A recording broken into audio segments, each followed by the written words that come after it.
truck race, and I don't know if you know this, but you're the first female to do an ARCA and a truck race in the same day. Haley didn't do that. Oh, really? Oh, wow. Okay. I didn't know that.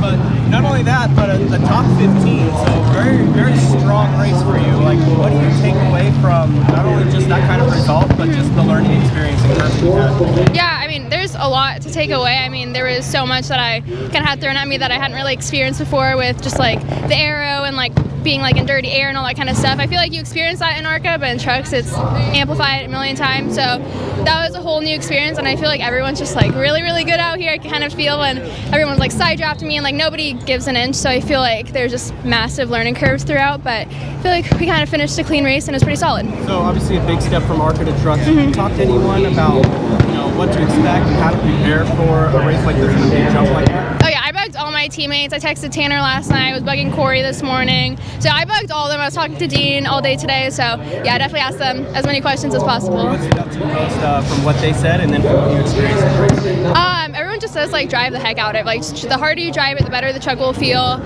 I feel like I kind of took that away. Yeah. How did you adapt to all of just the different track conditions once it got dark? Yeah, honestly, kind of preferred it when it got dark. I felt like in the ARCA race, the track was really greasy. It was really hot out. I was hot in the car, so it was a little bit nicer in these conditions for sure. Yeah. What's the biggest thing that you felt like you learned? I would say just like on restarts, like I feel like if you even like crack the throttle a little bit, if you're in a sketchy situation, then you're kind of just screwed. Everyone just kind of swarms you. So yeah, I just kind of learned that like you really can't give an inch. I noticed there was one part of the first race that was like 20 or 30 to go. You're racing around Johnny Sauter and Tanner there. Yeah.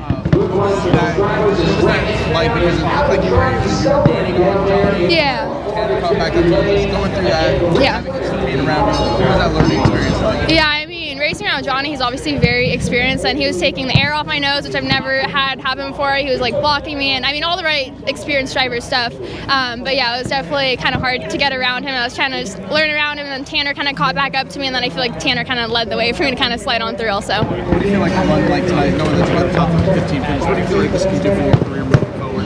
Yeah, I mean, I feel like this gives me a confidence boost as a driver, and hopefully I can do more truck races and get even better finishes. So, big learning curve you're saying, and this might be a better question for maybe Sunday or Monday. Yeah. What can you take that you learned from here and apply it to the rest of your ARCA career and, obviously future trucks, but what can you do for the rest of your ARCA?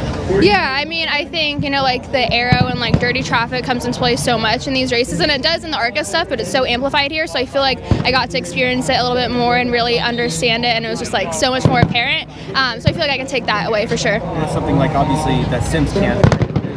Yeah, exactly. When you're on sim, you're just running laps by yourself, so when you're in traffic, the truck is like a whole new truck, so it's a learning curve, yeah.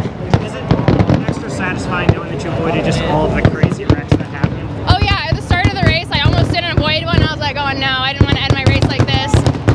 But sorry, the fireworks are a little loud. But yeah, I feel like I avoided a couple of close ones. I wasn't really sure how the truck would react, like hopping on the brakes and all that kind of stuff, so it was a little sketchy at times, but we got through it. Was it surreal at all, just kind of looking around, seeing like some of the names that you're racing against, like Matt Crafton and Johnny Sauter? Yeah, when they said like the 51 was behind me, I was like, oh gosh, that's pretty intimidating. But yeah, I was like, oh gosh.